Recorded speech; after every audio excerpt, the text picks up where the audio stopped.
Mateus capítulo 28, a partir do versículo 18, palavras muito conhecidas, ditas pelo Senhor, e que vem de encontro com esse dia tão especial, com essa celebração de hoje.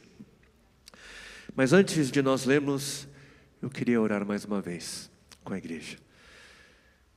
Senhor, mais uma vez, nos colocamos diante do Senhor e apresentamos as nossas vidas. Apresentamos, Senhor, quem nós somos, a nossa história. E pedimos por Tua intervenção, Senhor, porque sabemos que é o Senhor que fala conosco, é o Teu desejo falar conosco, nos convencer sobre aquilo que é dito, que vem de Ti, Senhor.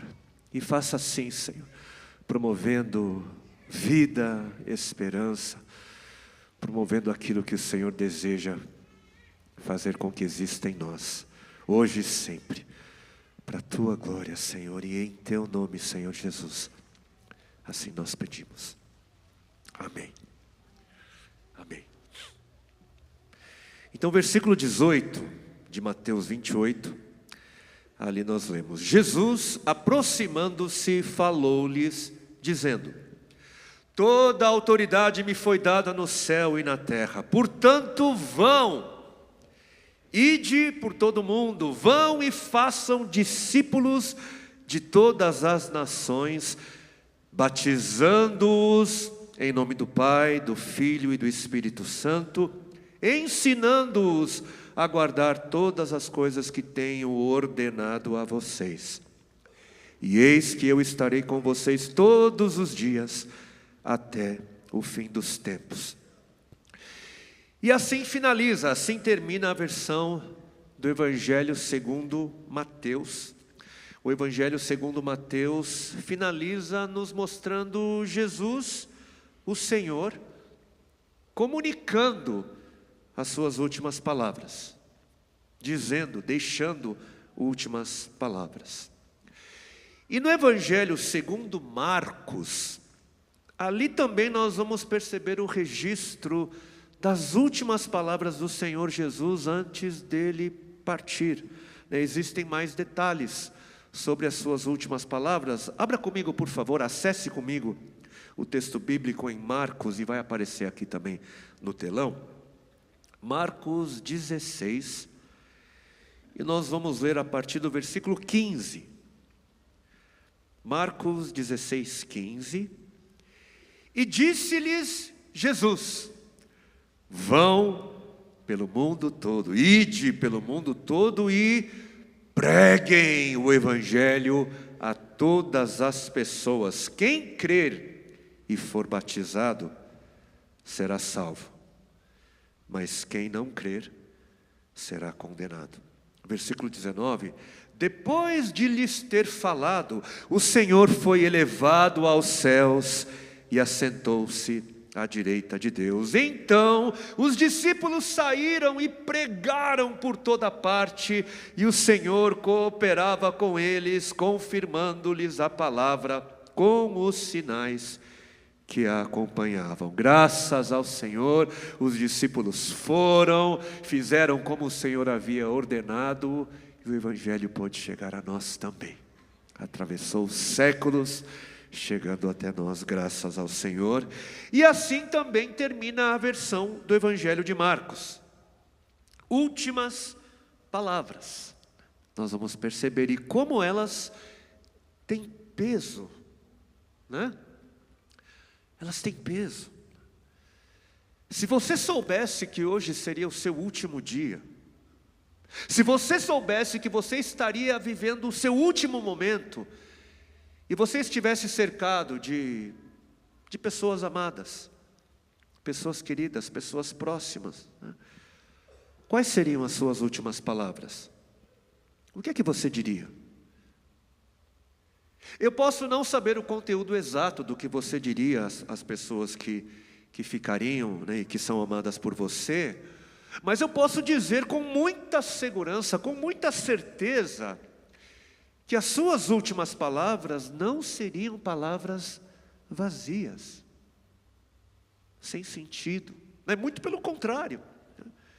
E eu imagino que se você tivesse tido tempo para pensar, suas últimas palavras possivelmente seriam o resumo de tudo que você entende ser mais importante na vida. Nas suas últimas palavras, você teria esse cuidado de se certificar que você não deixaria de dizer o que você pensa ser o mais importante. Porque as suas últimas palavras para sua esposa, para o seu marido, suas últimas palavras para o seu filho, para sua filha, para os seus pais, amigos, pessoas amadas, as suas últimas palavras, elas ficariam marcadas na memória deles para sempre. Todo entendimento de uma vida, tudo que é mais importante, resumido, cuidadosamente, presentes ali nas últimas palavras de Cristo. Vão, depois de tudo que vocês viram, tudo que eu ensinei, tudo que vocês testemunharam, a minha morte e ressurreição, vão, ide por todo o mundo, por todos os lugares e preguem, ensinem a todas as pessoas, não deixem ninguém de fora e façam discípulos, façam discípulas. Façam alunos, meus imitadores, ensinem, e ensinem não tudo o que eu ordenei, mas ensinem a guardar tudo o que eu ordenei. Ensinem não apenas o que eu disse, mas ensinem a obedecer a tudo o que eu disse.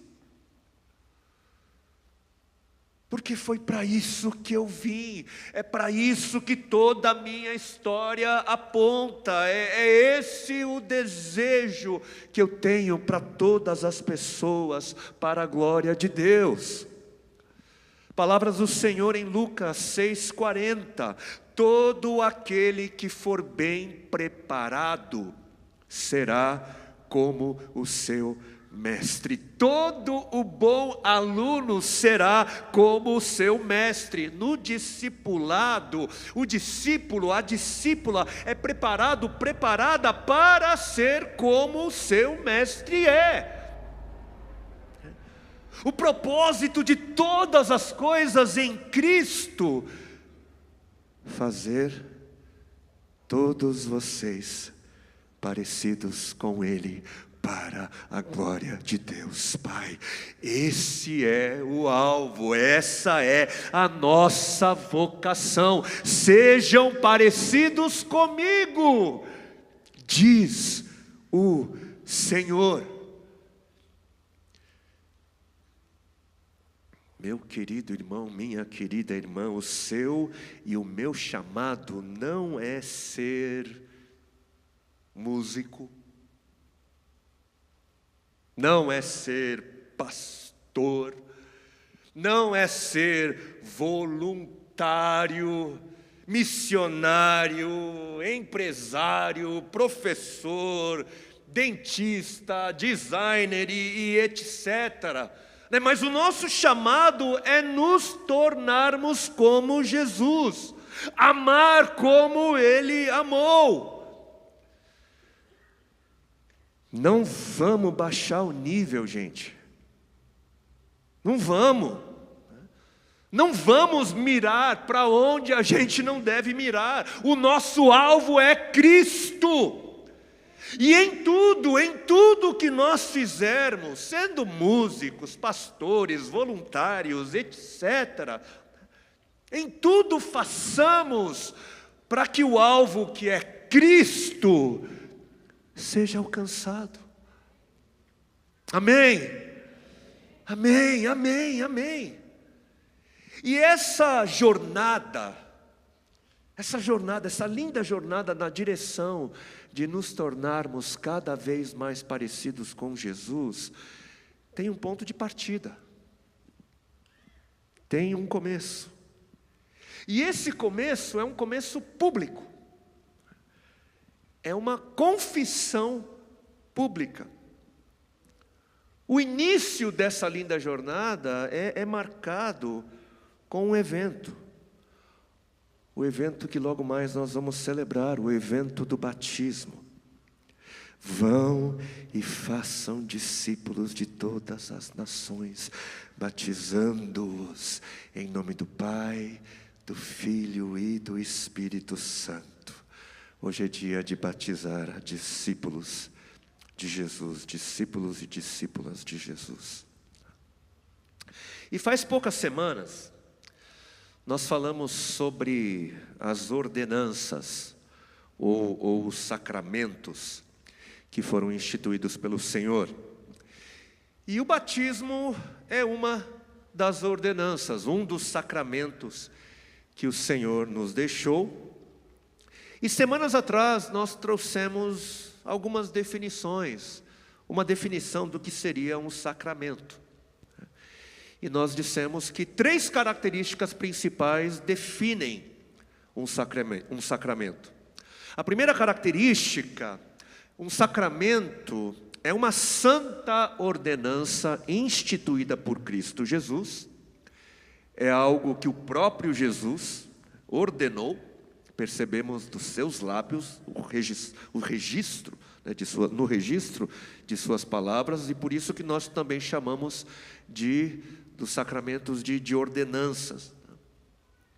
A segunda característica: o sacramento é um símbolo, ou melhor dizendo, é uma ação simbólica, é um sinal visível, algo físico, palpável, que representa uma realidade espiritual, não visível, uma ação visível que proclama, que confessa uma realidade invisível.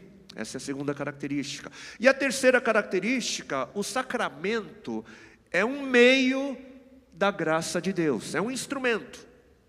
É um instrumento visível da graça de Deus, que é invisível, que nos abençoa, que nos alcança, que nos abraça, que nos fortalece.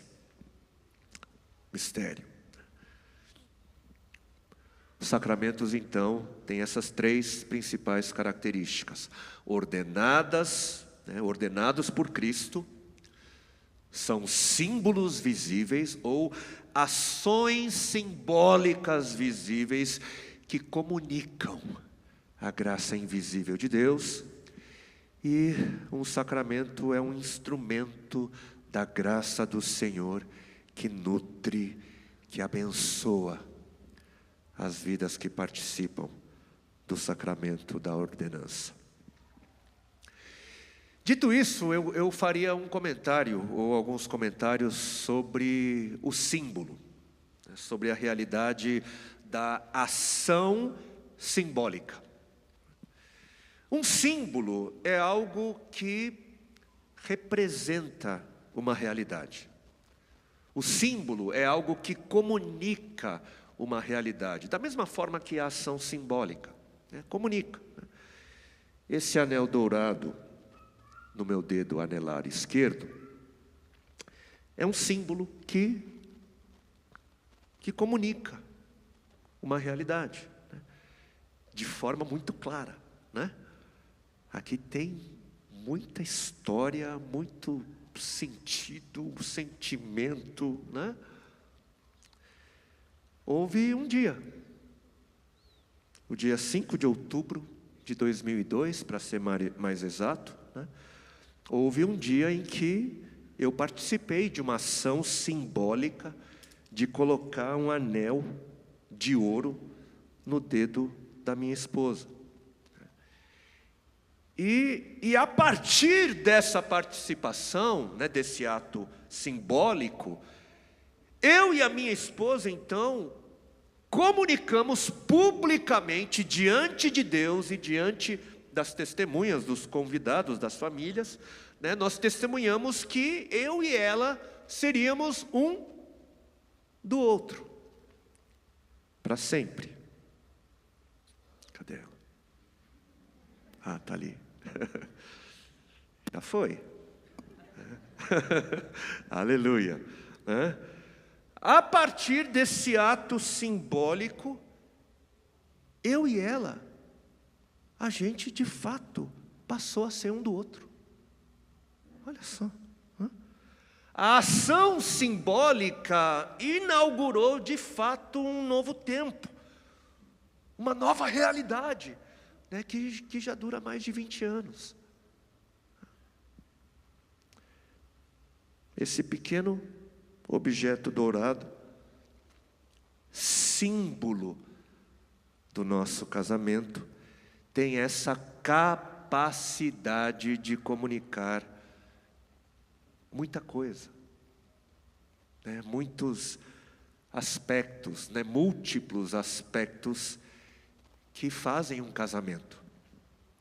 Porque, de novo, um símbolo ou uma ação simbólica tem essa capacidade de comunicar, de representar uma verdade, uma realidade.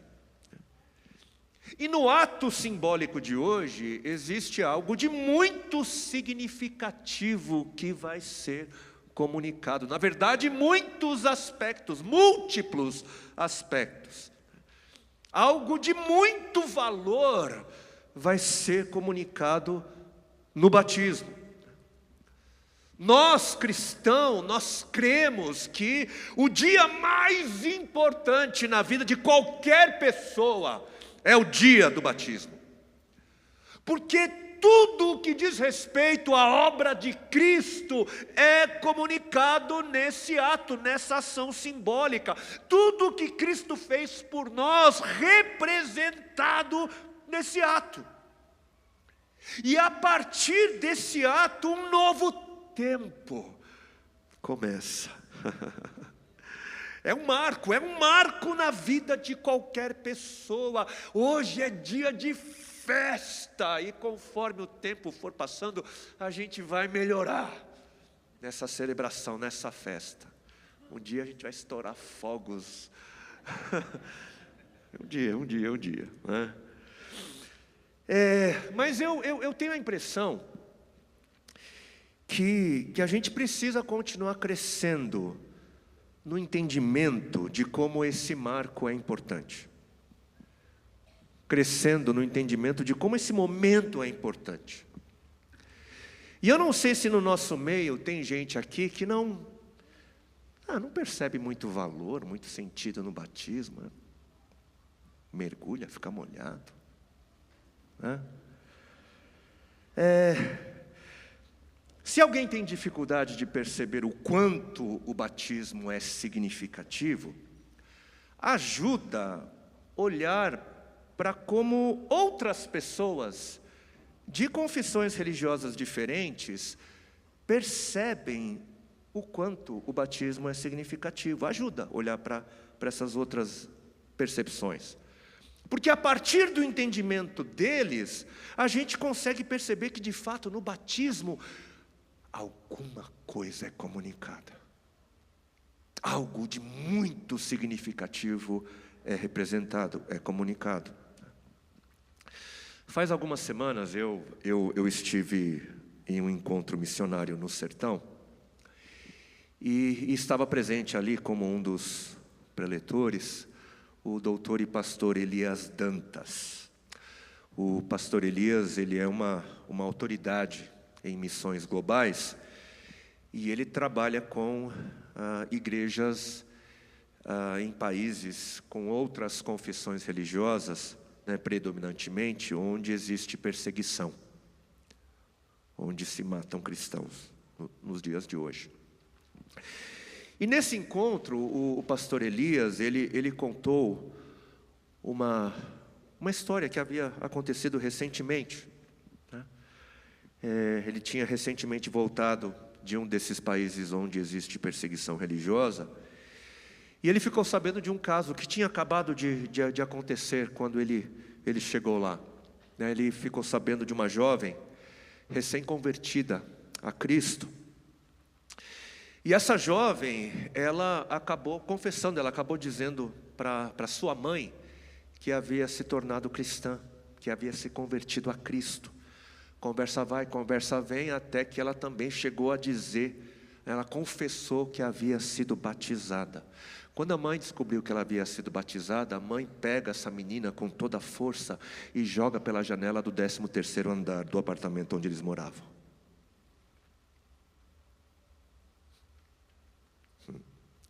Agora aconteceu, faz pouco tempo. A jovem faleceu.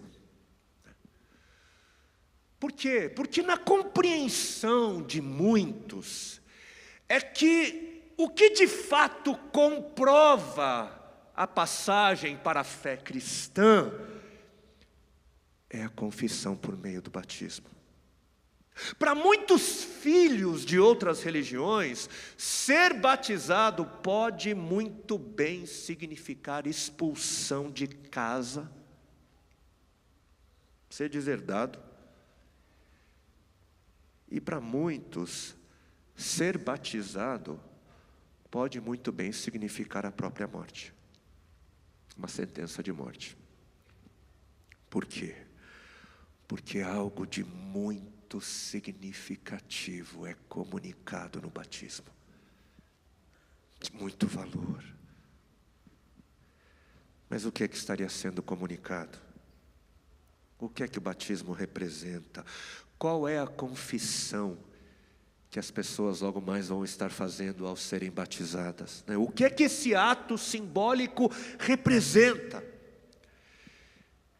Eu quero ler com vocês juntos o texto em Romanos, no capítulo 6, por favor. Eu vou ler na versão transformadora, na nova versão transformadora hoje, que é a versão que vai estar no telão. Eu vou ler a partir do versículo 1, do capítulo 6 de Romanos.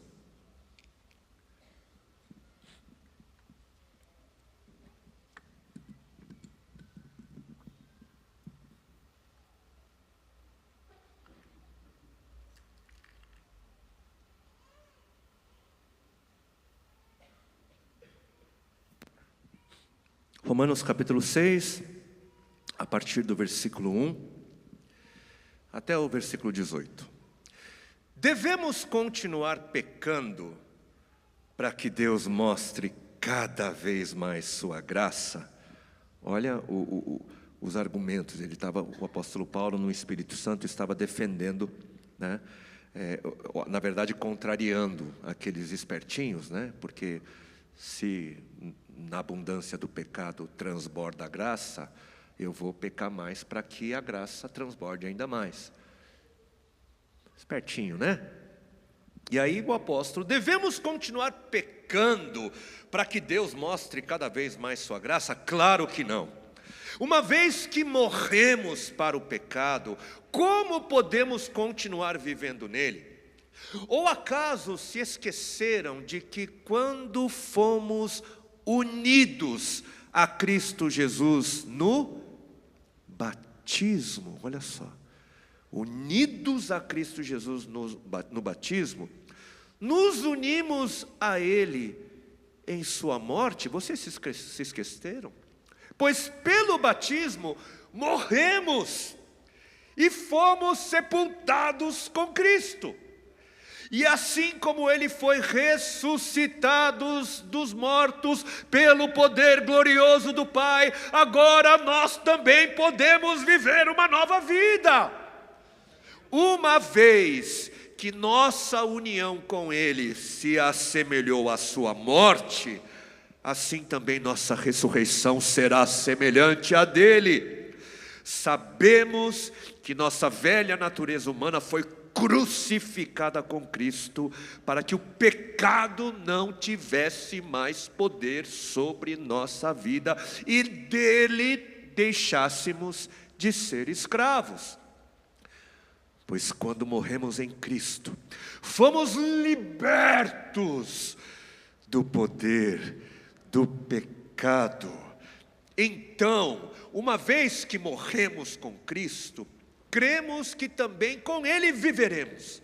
Temos certeza disso, pois Cristo foi ressuscitado dos mortos e não mais morrerá. A morte já não tem nenhum poder sobre ele. Quando ele morreu, foi de uma vez por todas para quebrar o poder do pecado. Mas agora que ele vive é para a glória de Deus. Da mesma forma, da mesma maneira, considerem-se mortos para o poder do pecado e vivos para Deus em Cristo Jesus. Não deixem, olha, vocês agora podem, batizados, crentes, novas criaturas, agora vocês podem resistir. Não deixem que o pecado reine sobre seu corpo, que está sujeito à morte, cedendo aos desejos pecaminosos. Não deixem que nenhuma parte de seu corpo se torne instrumento do mal para servir ao pecado, mas em vez disso, entregue-se inteiramente a Deus, pois vocês estavam mortos e agora têm nova vida.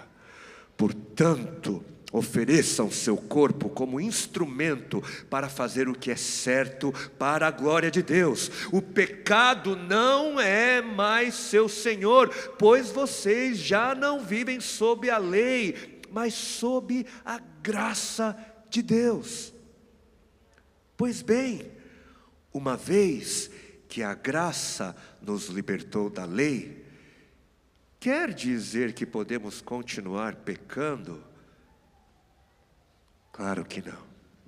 Vocês não sabem que se tornam escravos daquilo a que escolhem obedecer agora que vocês são novas criaturas? Agora vocês têm capacidade, vocês podem escolher.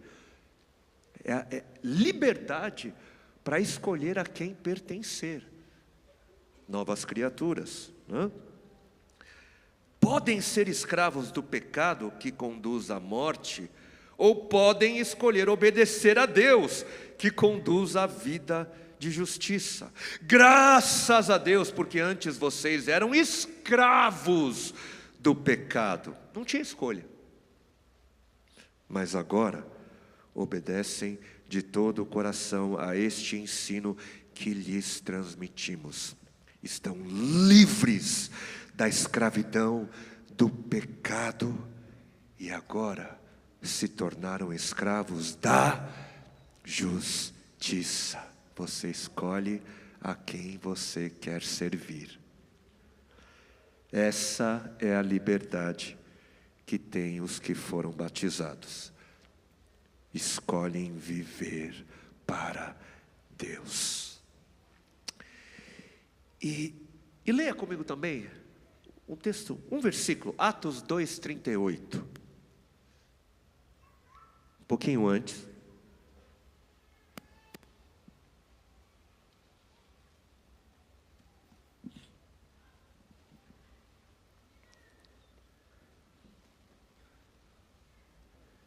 Atos 2:38. Pedro, o apóstolo Pedro, ele havia pregado.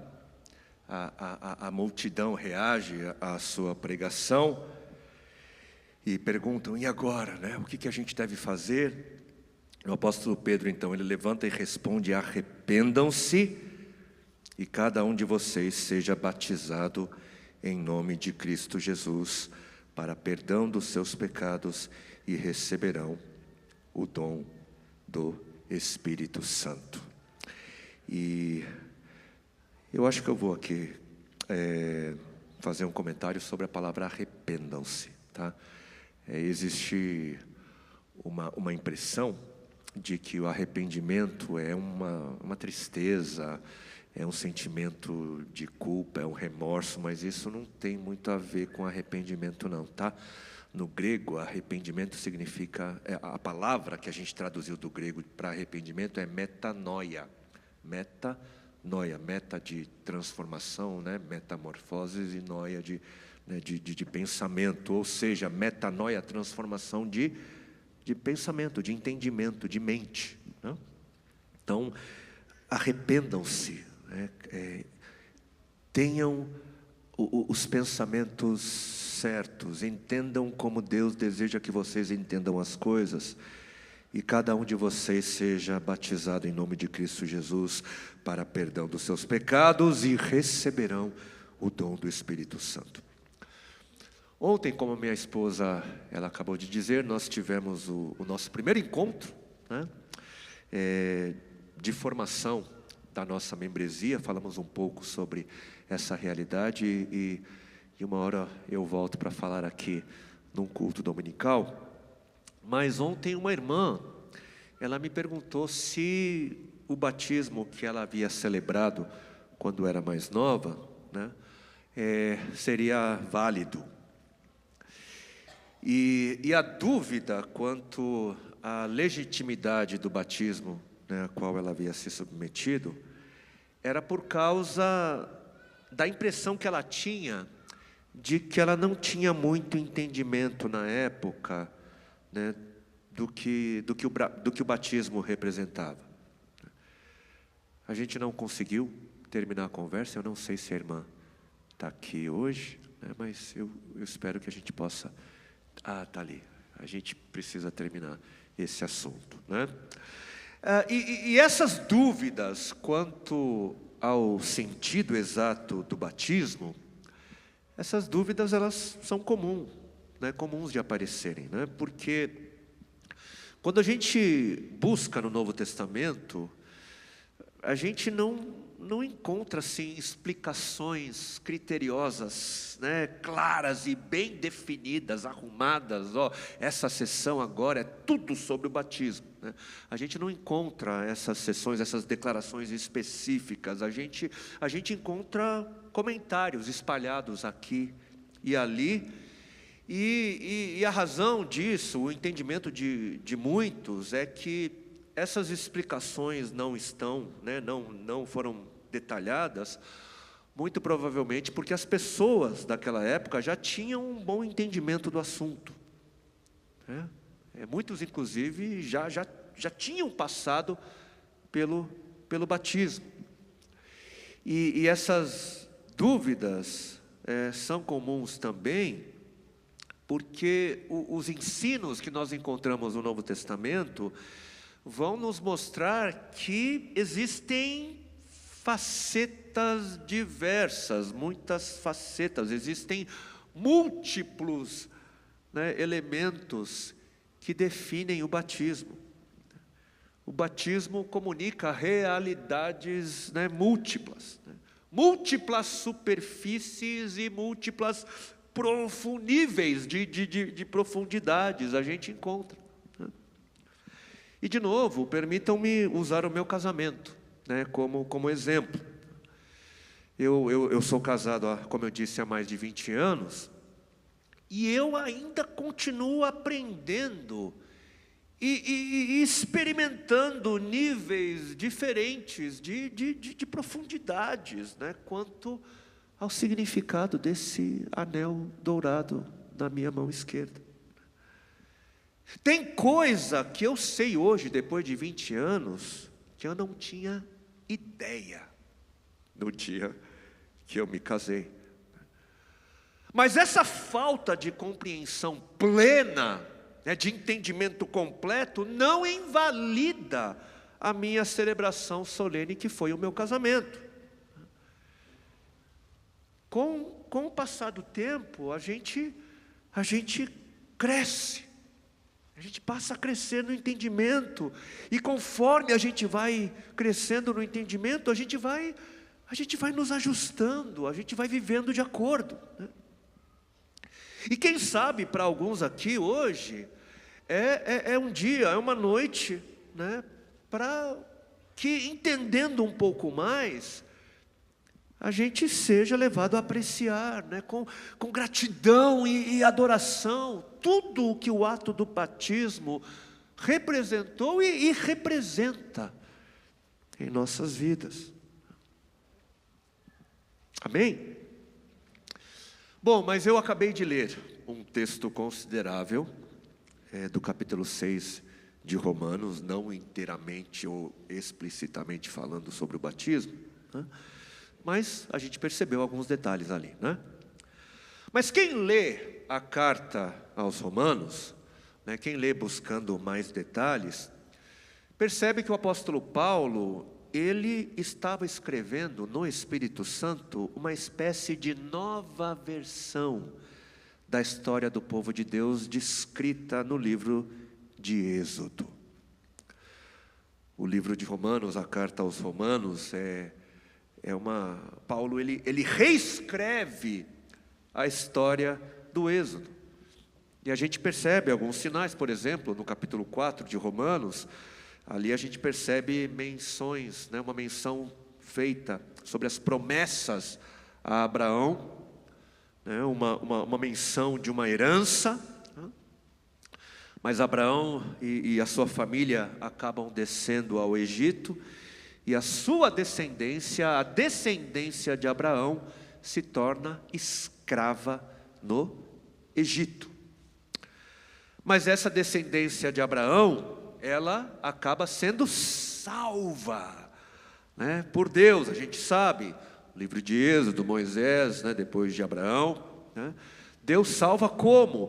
Por meio das águas.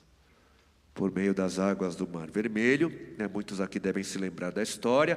Faraó, né, estava atrás do povo escravo, né, com seu exército, e o mar se abre, e após a passagem pelas águas, o povo agora liberto recebe a lei no Monte Sinai, e depois disso começa uma jornada pelo deserto na direção da terra prometida.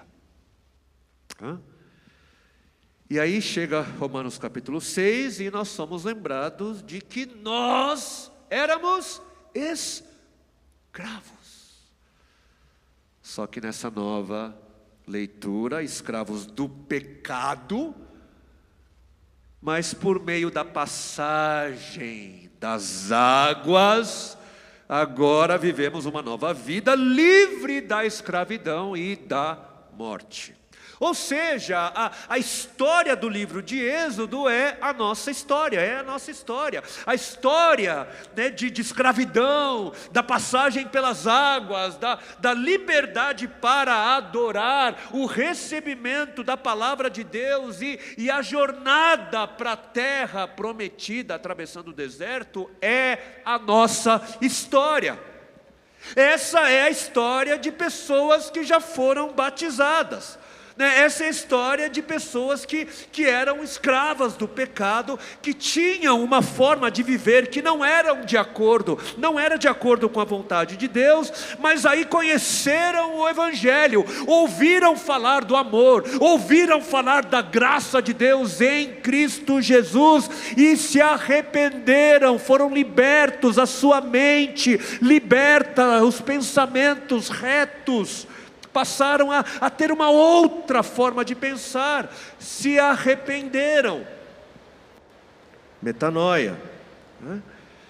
Houve um crescimento na compreensão das realidades em Cristo. Metanoia, arrependimento, transformação de mente, né? E Cristo é aquele que, pela graça, Ele se doa. Cristo, ele se fez carne, Deus se fez carne, e isso pegou os judeus, né, de surpresa, porque ninguém esperava que o Messias fosse o próprio Deus. Ninguém imaginou que o Messias esperado, que o libertador esperado, seria o próprio Deus, uma das pessoas do Deus que é uma unidade, né, que se manifesta em comunidade, né? Uma das três pessoas, né, da Santa Trindade se faz homem. Ele vive uma vida exemplar, para que a sua morte pudesse ser uma morte que nos substituiria. A sua morte seria uma morte para substituir a nossa morte. Deus, por ser quem Ele era, diante do nosso pecado, diante da nossa rebelião, diante da nossa autonomia, independência, né? Diante do nosso pecado, Ele se viu tendo de fazer uma escolha. Por ser santo e justo, Ele ou teria de matar a humanidade perdida, ou teria de morrer por ela. E Deus, em amor, entre matar ou morrer, Ele preferiu morrer. Ele preferiu se fazer carne, se fazer humano, se humilhar da forma que se humilhou, escolheu sofrer da forma que Ele sofreu, e Ele preferiu pagar a morte com a sua própria vida naquela cruz, naquele dia, no nosso lugar. A Trindade se sacrifica, Deus se sacrificou no lugar da humanidade que era escrava da morte. Pela graça vocês são salvos, diz a palavra de Deus, pela graça, seus pecados apagados, sua culpa anulada por causa da morte e ressurreição de Cristo, por meio da fé, através da fé. Onde estão aqueles que têm fé? Onde estão aqueles que confiam? Você confia, você crê, você confia em Deus, confia na sua palavra, confia no seu sacrifício. Então receba o seu presente, receba. É de graça, a salvação, a vida, o perdão, uma segunda chance de graça, por meio da fé. Por meio da fé. Eu tenho dito que a fé é como o estender, abrir a mão, o abrir da mão para receber um presente. É isso. De graça para mim e para você, mas que custou tudo. Custou tudo o que Deus Pai tinha de mais precioso. O que o Deus Triuno tinha de mais precioso, o seu próprio Filho, sua pessoa representada. Jesus, a exata expressão de Deus, a extensão do próprio ser de Deus, entregue naquela cruz, para que não tivéssemos que morrer. A promessa de Deus cumprida, o justo no lugar do injusto, morto no madeiro, mas que não permaneceu morto, ressurreto ao terceiro dia, como previsto, ressurreto, provando que a nossa expectativa eterna não é falsa, mostrando que a nossa esperança do futuro não é uma esperança vã. E essa é a nossa promessa final. Enquanto passamos pela jornada no deserto dessa vida, a promessa vem, a nossa ressurreição vem, a vida eterna vem, a terra prometida vem, novo céu e nova terra vem. Os que se batizam creem nisso. Os que se batizam são os que passaram pela metanoia, pelo arrependimento, pela mudança de pensamento. Não confiavam no Senhor, mas agora confiam. Creem e confessam que não vale mais a pena viver para si mesmo, para si mesma. Têm fé em Deus e confessam que não vale mais a pena viver segundo outros ideais. Confiam e confessam que não vale mais a pena viver escravo do pecado e da morte. Eles confessam, eu sou livre, eu sou uma nova criatura, eu sou uma nova pessoa e vou viver uma nova história, vou viver um novo começo, uma vida cheia do Espírito Santo.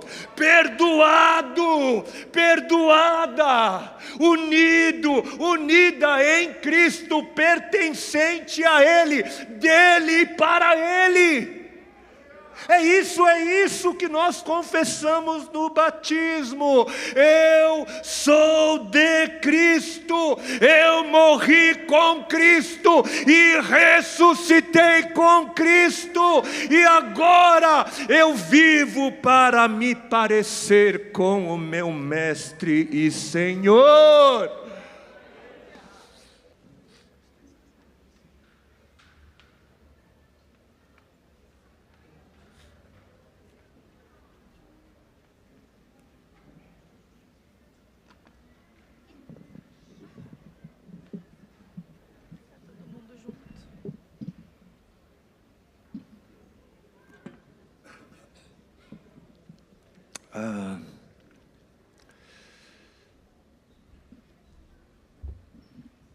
Eu percebi que muita gente ficou chocada quando eu contei a história, o testemunho da jovem que, foi jogada do 13º andar. Mas essa jovem, ela não morreu na queda, porque ela já estava morta. Morta para a vida passada. Morta para a identidade passada. Mas hoje, apesar da queda, ela vive. Ela vive porque Jesus não permaneceu morto. A nossa fé não é morta, porque Cristo ressuscitou, nós também ressuscitaremos. E todos os que serão batizados agora vão dizer tudo isso que a gente disse até aqui. Eles vão dizer: eu morro para o meu passado sem Cristo e vivo para o meu futuro com Cristo. Mergulhado nas águas, mergulhado na água, batizado na água como quem morre para o pecado, e saem da água como quem ressuscita para viver em Cristo.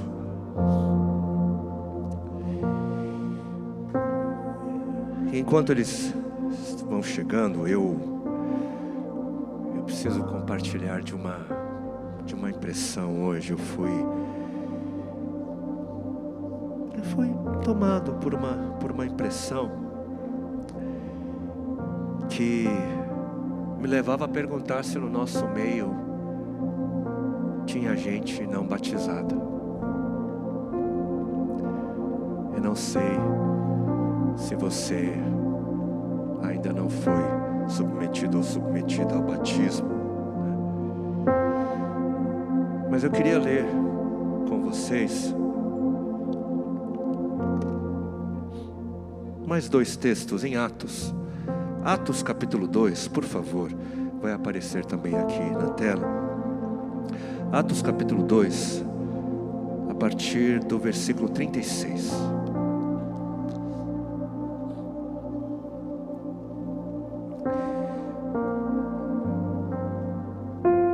Eu já falei um pouquinho do contexto, mas eu vou falar um pouquinho mais. O Senhor havia sido morto, havia ressuscitado, apareceu aos seus discípulos depois da morte e ressurreição, e deu uma ordem aos seus discípulos para permanecerem em Jerusalém, reunidos.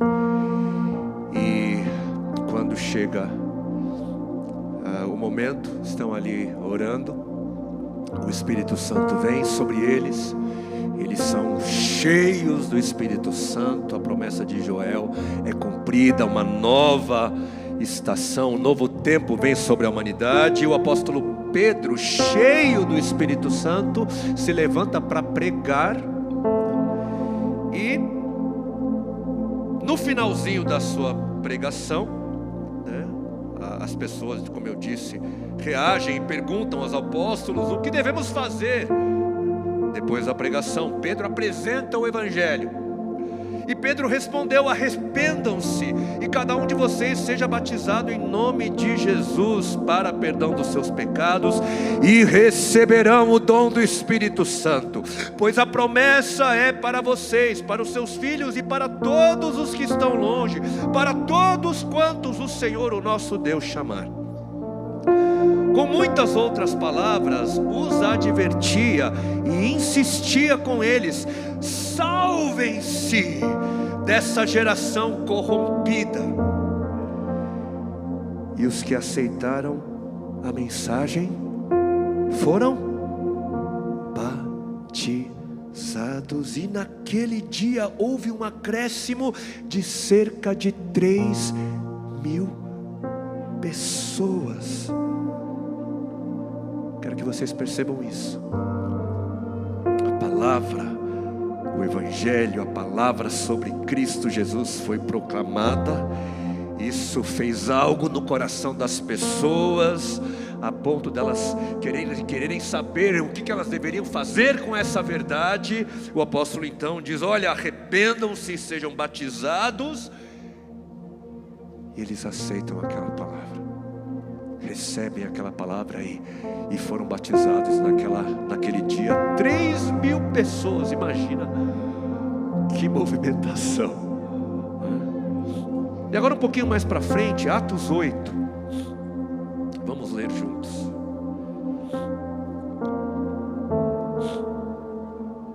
Atos 8, ali a partir do versículo 26, é um texto bastante conhecido por alguns, mas eu quero ler com você que possivelmente, talvez, não conheça.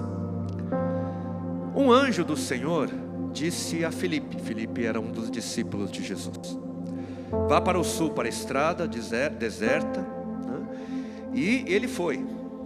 No caminho, ele encontrou um eunuco etíope, da Etiópia, um oficial importante, encarregado de todos os tesouros, de Candace, rainha dos etíopes. Esse homem viera a Jerusalém para adorar a Deus, e de volta para casa, sentado em sua carruagem, lia o livro do profeta Isaías. Era alguém que conhecia Deus, tinha interesse por Deus,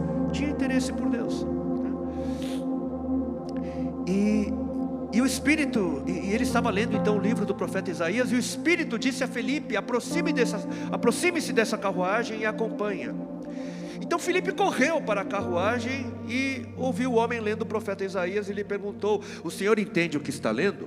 Ele respondeu: como posso entender se alguém não me explica? Assim convidou Filipe para subir e sentar-se ao seu lado. O eunuco estava lendo esta passagem, olha o que ele estava lendo: ele foi levado como ovelha para o matadouro, e como cordeiro mudo diante do tosqueador, ele não abriu a sua boca. Em sua humilhação foi privado de justiça. Quem pode falar dos seus descendentes, pois a sua vida foi tirada da terra? O eunuco perguntou a Filipe: diga-me por favor, de quem o profeta está falando? De si próprio ou de outro? De quem o profeta estava falando? de Jesus. Então Filipe, começando com aquela passagem da Escritura, anunciou-lhes as boas novas de Jesus, as boas notícias da salvação que é pela graça. Prosseguindo pela estrada, chegaram a um lugar onde havia água. O eunuco disse: olha, aqui há água, que me impede de ser batizado? Provavelmente naquela conversa que eles tiveram, Filipe deve ter dito sobre a necessidade de se batizar. O etíope, ele entendeu o evangelho, e o Filipe: olha, agora se você crê, batiza. E o eunuco então ele vê: olha, aqui tem água, aqui tem água, que me impede de ser batizado? E disse Filipe: você pode, se crer de todo o coração. O eunuco respondeu: eu creio que Jesus Cristo é o Filho de Deus. Eu creio nessa mensagem, eu creio nessa palavra, eu creio na sua morte, eu creio na sua ressurreição, eu creio nas promessas, eu creio na esperança que há em Cristo Jesus.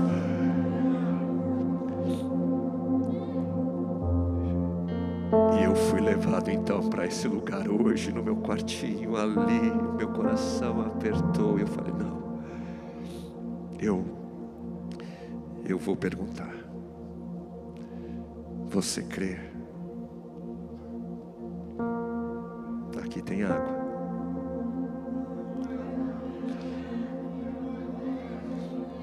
Nem vai custar a sua vida.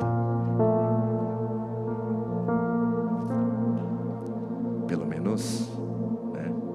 Ninguém vai te, né? Entenderam, né? E a gente até facilitou. Tem roupa, tá? Você pode se aproximar aos irmãos aqui que estão aqui e discretamente se trocar ali atrás. A gente batiza, depois você troca de novo. Não é algo que a gente está acostumado a fazer, viu? Não, é algo assim, né? Eu não sei. Eu não sei para quem é. Aqui tem água. Eu pergunto: tem fé? Você crê? Você crê de todo o seu coração? Se você crê de todo o seu coração, nós existimos para isso. Para isso o Senhor nos separou. Para isso o Senhor nos vocacionou. Vão e preguem. Vão e ensinem. Vão e chamem. Vão e mostrem. Permitam que essa realidade em Cristo possa ser vivida hoje. Aqui tem água. Você crê? A gente vai prosseguir aqui com os batismos, né? Com o batismo, né? Eu já vou chamando os nossos irmãos que vão fazer essa linda confissão. E fica à vontade, querido, querida.